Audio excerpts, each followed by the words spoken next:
জল করা হলো, যেটা সুপ্রিম কোর্ট আজকে স্থগিতাদেশ দিয়েছে, সোমবার দিন এই মামলার শুনানি হবে। দেখুন, আদালতে কলকাতা হাইকোর্টে যে নজিরবিহীন দৃশ্য আমরা দেখেছি সেটা বিচার ব্যবস্থার পক্ষে যথেষ্ট উদ্বেগজনক। সাধারণ মানুষ বিচার ব্যবস্থার প্রতি পূর্ণ আস্থা আছে, আমাদেরও আছে, কিন্তু কলকাতা হাইকোর্টে যে ঘটনা ঘটেছে তার পরিপ্রেক্ষিতে আজ সুপ্রিম কোর্টের মাননীয় প্রধান বিচারপতির নেতৃত্বে 5 বিচারপতির বিশেষ বেঞ্চ তারা যে নির্দেশ দিয়েছেন সে সম্পর্কে কোনো মন্তব্য করব না, কারণ এটা আইনের মধ্যেকার বিষয়, যেটি হাইকোর্টের নজিরবিহীন নিজেদের মধ্যে কোনো সমস্যা, সেটা নিয়ে সুপ্রিম কোর্টে একটি মামলা চলছে বা একাধিক মামলা, ফলে এখানে আমরা কোনো মন্তব্য করব না। এইটুকু শুধু বলতে পারি যে বিচারপতি অভিজিৎ গঙ্গোপাধ্যায় তিনি আর কয়েক মাস বিচারপতির দায়িত্বে আছেন। তিনি মনে প্রাণে তৃণমূল কংগ্রেসের বিরোধী এবং রাজ্যের বিরোধী রাজনীতিতে, যেহেতু বিরোধীদের দলগুলির কোনো মুখ নেই, কোনো গ্রহণযোগ্য নেতা নেই, তাই অভিজিৎ গঙ্গোপাধ্যায় তার চাকরির শেষ কমাস তিনি বিরোধী নেতা হিসেবে নিজের একটি ইমেজ তৈরি করতে চাইছেন। অবসরের পর তিনি সক্রিয় রাজনীতিতে যোগদান করবেন, সেই কারণে তিনি তার বিচারপতির চেয়ারটি মিসইউজ করে বিরোধী নেতা হিসেবে বহুল প্রচারিত মুখ, সেই ইমেজ তৈরি করতে চাইছেন। সেই খান থেকেই বেশ কিছু সমস্যা তৈরি হয়েছে, বাকিটা সুপ্রিম কোর্টে রয়েছে। সুপ্রিম কোর্ট এখন সিঙ্গেল বেঞ্চ, একাধিক, একটি ডিভিশন বেঞ্চ, সব মিলিয়ে যা তৈরি হয়েছে, সুপ্রিম কোর্ট যা প্রক্রিয়া চলছে তার উপর কোনো মন্তব্য করব না। আমরা তো বিচার ব্যবস্থাকে সম্মান করি, কিন্তু সেই জায়গা থেকে 2 বিচারপতি এরকম কথাবার্তা যা একদম প্রকাশ্যে চলে আসে, এটা এই ট্রেন্ডটা কত বিপজ্জনক বা ভবিষ্যতের জন্য। আবার বলছি যে বিচার ব্যবস্থা এবং বিচারপতিদের আমরা শ্রদ্ধা করি, সম্মান করি, আইনকে সম্মান করি। বিচার ব্যবস্থা আমাদের কাছে চূড়ান্ত আস্থা, শ্রদ্ধার এবং সম্মানের।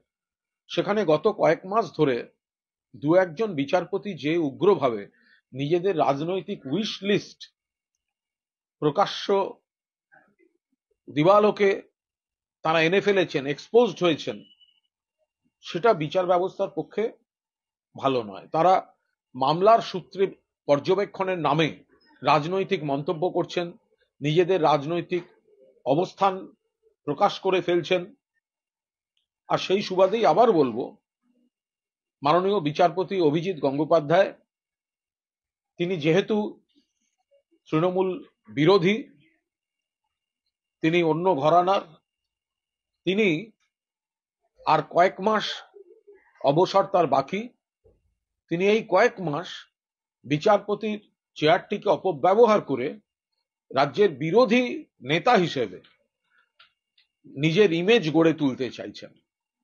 সেইখান থেকেই এই সমস্যাগুলি বেশি করে তৈরি হচ্ছে, আনুষঙ্গিক জটিলতা থাকছে।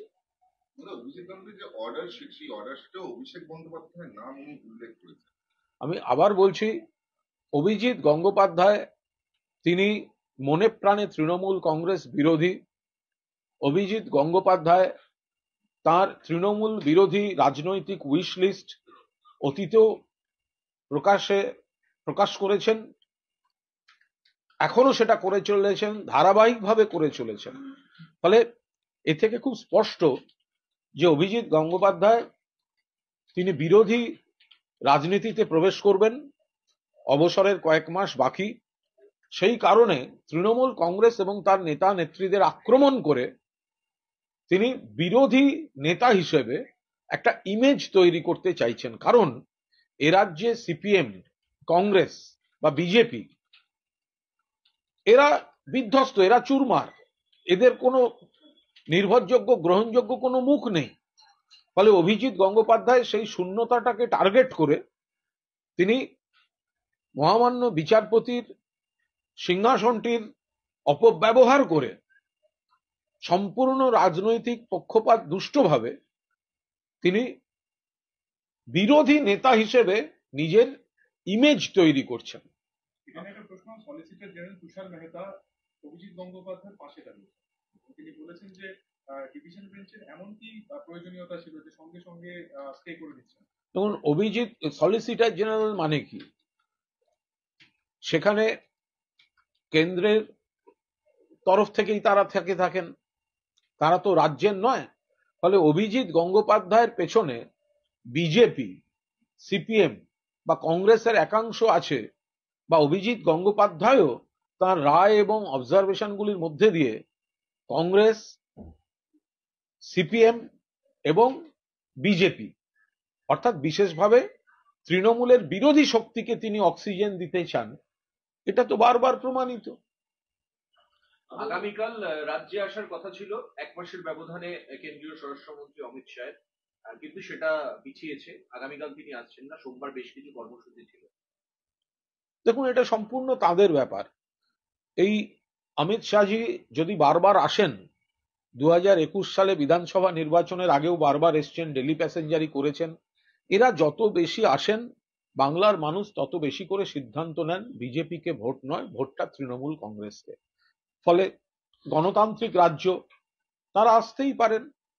কিন্তু আমার ধারণা বিজেপির দিল্লির নেতৃত্বও বোঝেন যে এ রাজ্যে তাদের সংগঠন বলে কিছু নেই।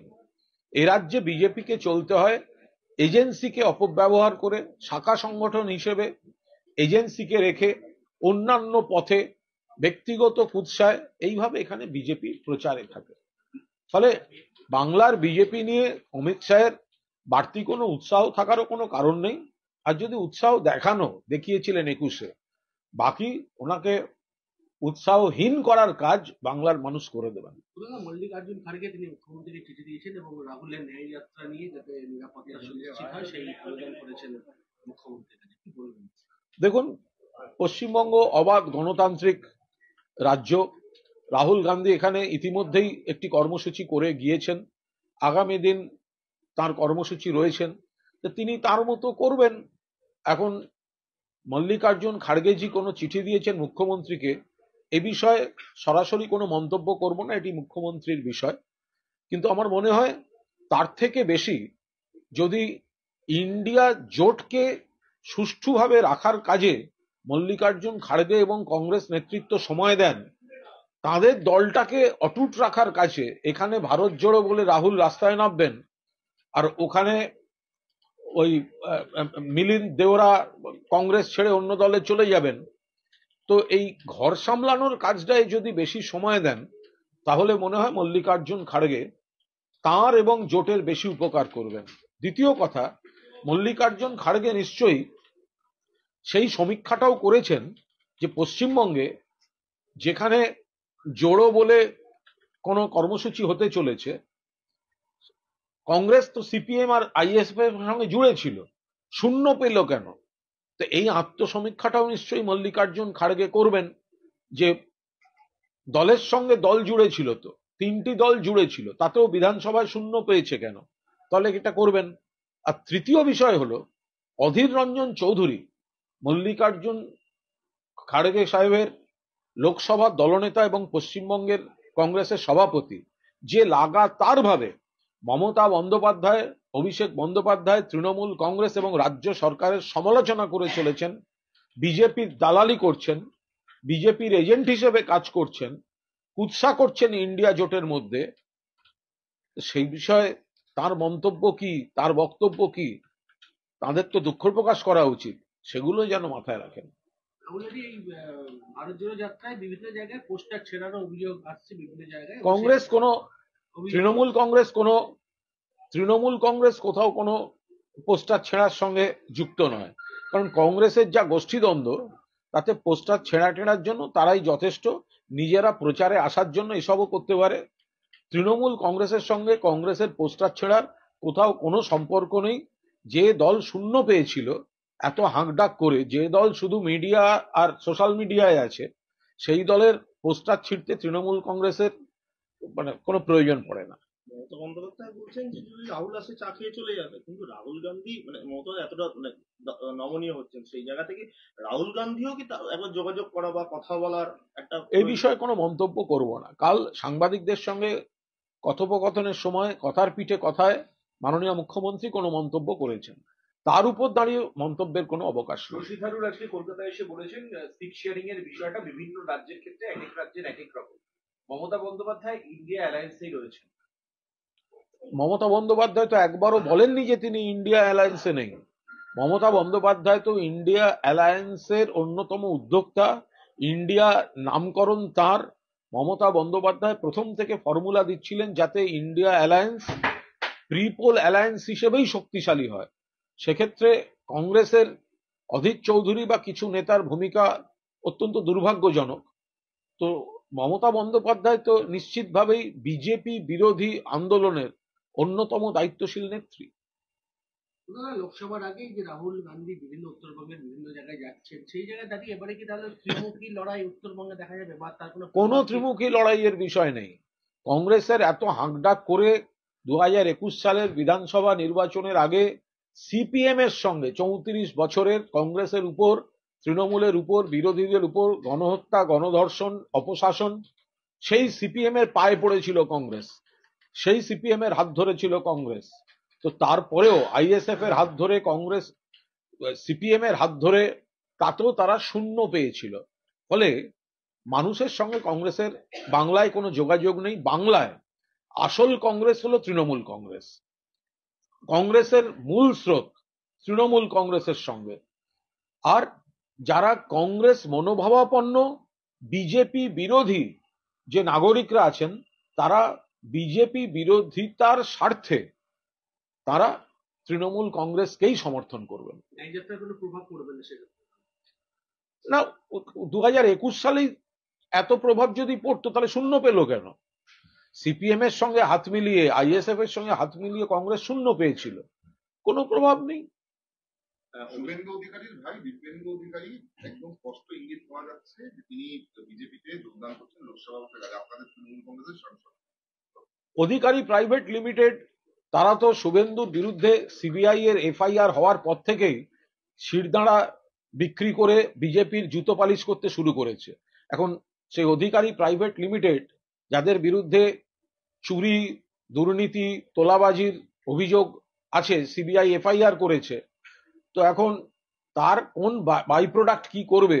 তারা তো তৃণমূল কংগ্রেস থেকে অধিকারী প্রাইভেট লিমিটেড বিভিন্ন জনপ্রতিনিধিত্ব, কেন্দ্রের মন্ত্রীপদ, রাজ্যের মন্ত্রীপদ, বিভিন্ন দায়িত্ব ক্ষমতা প্রতিষ্ঠা পাওয়ার পর শুভেন্দুর গ্রেফতার এড়াতে এরা বিজেপিতে গিয়েছে। ফলে এদের কোন বাই প্রোডাক্ট, চারানা নকুলদানা কোথায় কি করলো না করলো ওই নিয়ে তৃণমূল কংগ্রেসের বাড়তি কোনো মাথা ব্যথা নেই। অধিকারী প্রাইভেট লিমিটেড বেঈমান, বিশ্বাসঘাতক। অভিষেক বন্দ্যোপাধ্যায় বকেয়া নিয়ে বারবার রাস্তায় নেমেছেন, বিভিন্ন আন্দোলন করেছে, বকেয়া তো এখনো বাকি রয়েছে, বারবার আপনারা বলার পরও কোনোভাবে সেটা পূরণ হচ্ছে না। অভিষেক বন্দ্যোপাধ্যায় কি নতুন কোনো রাস্তা বা নতুন কোনো আন্দোলনের গতকাল এ বিষয়ে মমতা বন্দ্যোপাধ্যায় পরিষ্কার জানিয়ে দিয়েছেন 7 দিন আর তিনি অপেক্ষা করবেন। এতবার বলা হয়েছে, এত আন্দোলন করা হয়েছে, এরপরেও অফিসার স্তরেও বৈঠক হয়ে গিয়েছে, যা বলার রাজ্যের তরফ থেকে সবটা বলা হয়েছে। 7 দিনের মধ্যে যদি কেন্দ্রীয় সরকার বকেয়া না দেয় বাংলার অধিকার, ন্যায্য অধিকার, তাহলে লাগাতার আন্দোলন তৃণমূল কংগ্রেস শুরু করবে। মমতা বন্দ্যোপাধ্যায় কি আন্দোলনে সামিল হবেন বা পৃথক এরকম কিছু আভাস কিছু? মমতা বন্দ্যোপাধ্যায় আমাদের দলের নেত্রী, মমতা বন্দ্যোপাধ্যায় ঘোষণা করছেন, এই প্রশ্নগুলোর কোনো মাথামুন্ডু আছে? মমতা বন্দ্যোপাধ্যায় তৃণমূল কংগ্রেসের সর্বোচ্চ নেত্রী। তো সুতরাং মমতা বন্দ্যোপাধ্যায় সামিল হবেন কি সামিল হবেন না, মমতা বন্দ্যোপাধ্যায় তো রেড রোডে ধর্ণা দিয়েছিলেন, মমতা বন্দ্যোপাধ্যায় তো রাজপথে নেমেছিলেন। পরবর্তীকালে অভিষেক বন্দ্যোপাধ্যায় নবজোয়ার, মমতা বন্দ্যোপাধ্যায়ের চোট পাওয়া, অভিষেক বন্দ্যোপাধ্যায়ের নেতৃত্বে দিল্লি অভিযান, অভিষেক বন্দ্যোপাধ্যায়ের নেতৃত্বে রাজভবন অভিযান, তৃণমূল কংগ্রেস মমতা বন্দ্যোপাধ্যায়ের নেতৃত্বে, অভিষেক বন্দ্যোপাধ্যায়ের সেনাপতিত্বে এই আন্দোলন চালিয়ে গিয়েছে। সর্বশেষ দিল্লিতেও সাংসদদের নিয়ে মমতা বন্দ্যোপাধ্যায় প্রধানমন্ত্রীর কাছে দরবার করেছিলেন। একটা অন্য বিষয় বলবো, নরেন্দ্রপুরে একটি স্কুলে সেখানে একেবারে শিক্ষক শিক্ষাদের উপরে প্রধান শিক্ষকের নেতৃত্বে হামলা চালানো হয়েছে, এমনটা অভিযোগ করা হচ্ছে, বেধড়ক মারধর করা হচ্ছে। একটা দুর্ভাগ্যজনক ঘটনা ঘটেছে, স্থানীয় প্রশাসন দেখছে। ওটা সেই প্রতিষ্ঠানের আভ্যন্তরীণ সমস্যা, এর সঙ্গে কোনো রাজনীতির বিষয় এখন অব্দি আমরা দেখিনি। সেই স্কুলের আভ্যন্তরীণ সমস্যা, অত্যন্ত দুর্ভাগ্যজনক ঘটনা ঘটেছে, নিন্দনীয় ঘটনা ঘটেছে, পুলিশ প্রশাসন দেখছে। ব্যারাকপুরে পুলিশ ওয়েলফেয়ার অ্যাসোসিয়েশনের অনুষ্ঠান, সেখানে বিরোধীরা বলছে যে এখানে কেন এই পুলিশের অনুষ্ঠান হচ্ছে, তার কারণ পুলিশকে কবজায় আনার চেষ্টা, পুলিশকে দলদাসে পরিণত করার চেষ্টা। আরে ভোটের আগে পুলিশ, তাই। আশ্চর্য ব্যাপার, পুলিশের কোনো সংগঠন, তারা কি নতুন প্রোগ্রাম করছেন নাকি? পুলিশের সামাজিক সংগঠন আছে, পুলিশের যে সংগঠন রয়েছে, তো তারা যদি কোনো সামাজিক কর্মসূচি নেয় বা তাদের পেশাগত কোনো কর্মসূচি নেয়, এ তো নতুন কিছু না। এর সঙ্গে ভোটের কি সম্পর্ক? পুলিশ সারাদিন কাজ করেন, 24x7 তারা কাজ করে যান। বহু ক্ষেত্রে ঘড়ি দেখে তাদের কাজ শেষ হয় না, ঘড়ি দেখে শুরু হয় না, ছুটি ছাটার বালাই নেই। সেখানে যদি কোনো অনুষ্ঠান হয়, কোনো বিনোদনমূলক, কোনো সামাজিক, কোনো সেবামূলক অনুষ্ঠান হয়, তো ক্ষতি কি? তো ভালো তো। বিহারে নীতিশ কুমারের পাল্টি খাওয়া নিয়ে বিজেপি উল্লাসিত, বলা হচ্ছে যে সব মিলিয়ে ইন্ডিয়া জোট কার্যত অস্তিত্বহীন। এ বিষয়ে এই মুহূর্তে কোনো মন্তব্য করব না। বিজেপি এইটুকু জেনে রাখতে পারে, সারা দেশে বিজেপির বিরুদ্ধে হাওয়া চলছে। বিজেপির আর্থিক নীতি, বিজেপির সামাজিক নীতি সবই মানুষ প্রত্যাখ্যান করছেন। ফলে এখন বিজেপি বিরোধী দলগুলি যে যেখানে শক্তিশালী, মানুষ তাদের ভোট দিতে চলেছেন। ফলে বিজেপির উল্লাসের কোনো কারণ নেই। বিজেপি আর বিজেপির সঙ্গে যারা থাকবে তাদের বিপদ। বিজেপির বিরুদ্ধে যারা লড়াই করছেন, যে যেখানে শক্তিশালী, মানুষ তাদের ভোট দেবেন। এই সুকান্ত মজুমদার আজ হাওড়ায় গেছিলেন, সেখানে পুলিশি বাধা, এবং ওনার অভিযোগ হচ্ছে যেখানেই তারা কর্মসূচি করতে এসে পুলিশ 144 ধারা জারি করছে। আইন বা স্থানীয় কোনো, ওনারা ডিস্টার্ব করতে যান, সেখানে নিয়ম মতো আবেদন করেছেন কিনা স্থানীয় পুলিশ বলতে পারবে ওগুলো।